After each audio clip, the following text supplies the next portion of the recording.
कि मानव बल के संबंध में पटना उच्च न्यायालय में एक 22 अप्रैल 2024 को अपील निष्पादित हुआ है।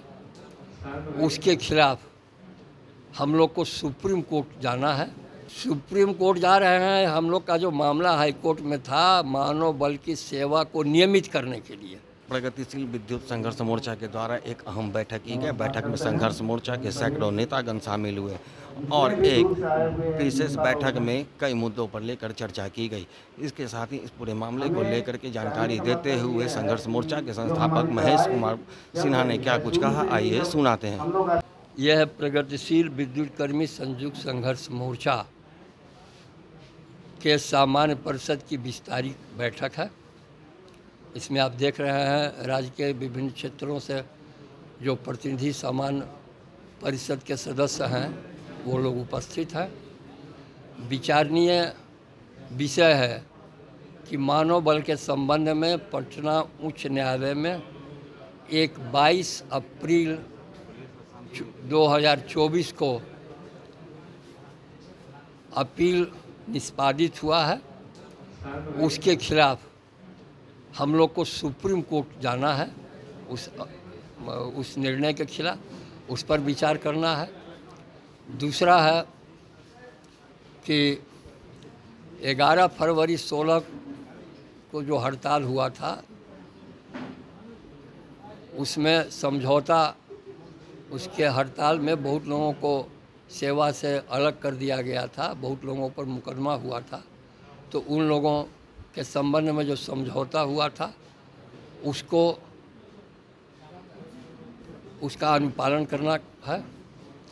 तीसरा है कि 4 अक्टूबर 18 से अनिश्चितकालीन हड़ताल हुआ था और ये विवाद राज्य के 9 में से 8 श्रम न्यायालयों में गया था। 32 मामले वहाँ गए थे। आप लोग सुप्रीम कोर्ट जा रहे हैं, आप लोगों पे जो कार्रवाई हुई थी उसके खिलाफ आप लोग सुप्रीम कोर्ट जा रहे हैं। क्या इसके बाद भी आप लोगों का संघर्ष किस तरह से चलेगा?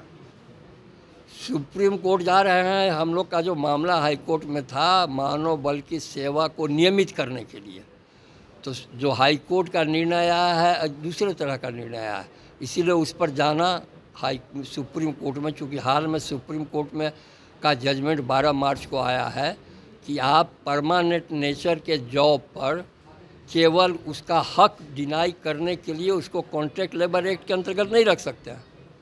तो इसीलिए हमको हाई कोर्ट के खिलाफ में सुप्रीम कोर्ट जाना है। ये प्रथम हमारा मुद्दा है। नियमित करने की मांग है। हाँ, वो मांग ही है शुरू से और उसी पर हम लोग लड़ रहे हैं। कितनी संख्या है सर आप लोगों की? संख्या 12,000 के करीब में है पूरे बिहार में।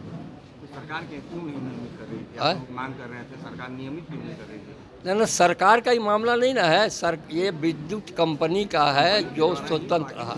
अनुबंध पे किया गया है ना? अनुबंध पर नहीं किया गया है, ये आउटसोर्सिंग से किया गया। आउटसोर्सिंग है और बिजली कंपनी का अपना बोर्ड ऑफ डायरेक्टर है लोग, तो वो निर्णय करेगा ना। सरकार का विभाग नहीं है कि सरकार निर्णय करेगी। विभाग के द्वारा नहीं, आउटसोर्सिंग से हुआ है। आउटसोर्सिंग से हुआ है। हाँ, आउटसोर्सिंग से है, मानव बल की बहाली हुई है। तो ये कहा जा सकता है कि कंपनी की जो है अपनी मनमानी कर रही है। वही कर ही रही है। तो मनमानी तो बहाली से लेकर के अभी तक सब मनमानी है। जो मन में हुआ दिया, जो मन में हुआ नहीं दिया, जो एग्रीमेंट किया वो भी नहीं दिया, कोई एग्रीमेंट का अनुपालन नहीं किया, न बोनस देता है न ओवर टाइम देता है। कोई चीज़ जो सुविधा होना चाहिए काम कराने के लिए, आप खलासी में किसी को रखे हुए हैं तो किसी को कभी टेलीफोन अटेंडर में कर देते हैं, कि कभी कुछ कर देते हैं। जो मन में आता है अपना कर रहे हैं। उसके खिलाफ आप लोग जा रहे हैं सुप्रीम कोर्ट? सुप्रीम कोर्ट जो जा रहे हैं वो रेगुलराइज करने के, हाँ बस वही एक मुद्दा है, रेगुलराइज करने का।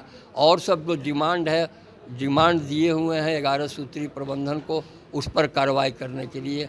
11 फरवरी 16 के हड़ताल के कारण जो अलग हुए थे उनके संबंध में, 4 अक्टूबर 18 को जो हड़ताल हुआ था उसके संबंध में राज्य के विभिन्न श्रम न्यायालय में जो मामला है और वहाँ से अवार्ड अनाउंस हो चुका है, अवार्ड का प्रोनाउंसमेंट हो गया है उसके कार्यान्वयन के मैंने संबंध में। और समान मामला राज्य के सभी 8 9 गो है, लेकिन 8 में गया है, 1 में नहीं है मामला। तो 8 श्रम न्यायालय में एक ही मामला है। तो अवार्ड जब आ गया है, 1 जगह 2 जगह 5 जगह 7 जगह का अवार्ड आ चुका है, तो सबको मान करके वही आप उस पर कार्रवाई कीजिए। तो उसकी मेरा नाम महेश प्रसाद सिन्हा है। हम इस मोर्चा के संस्थापक और निवर्तमान अध्यक्ष हैं। इसके अध्यक्ष ये हैं अमित कुमार और संयोजक हैं संतोष कुमार।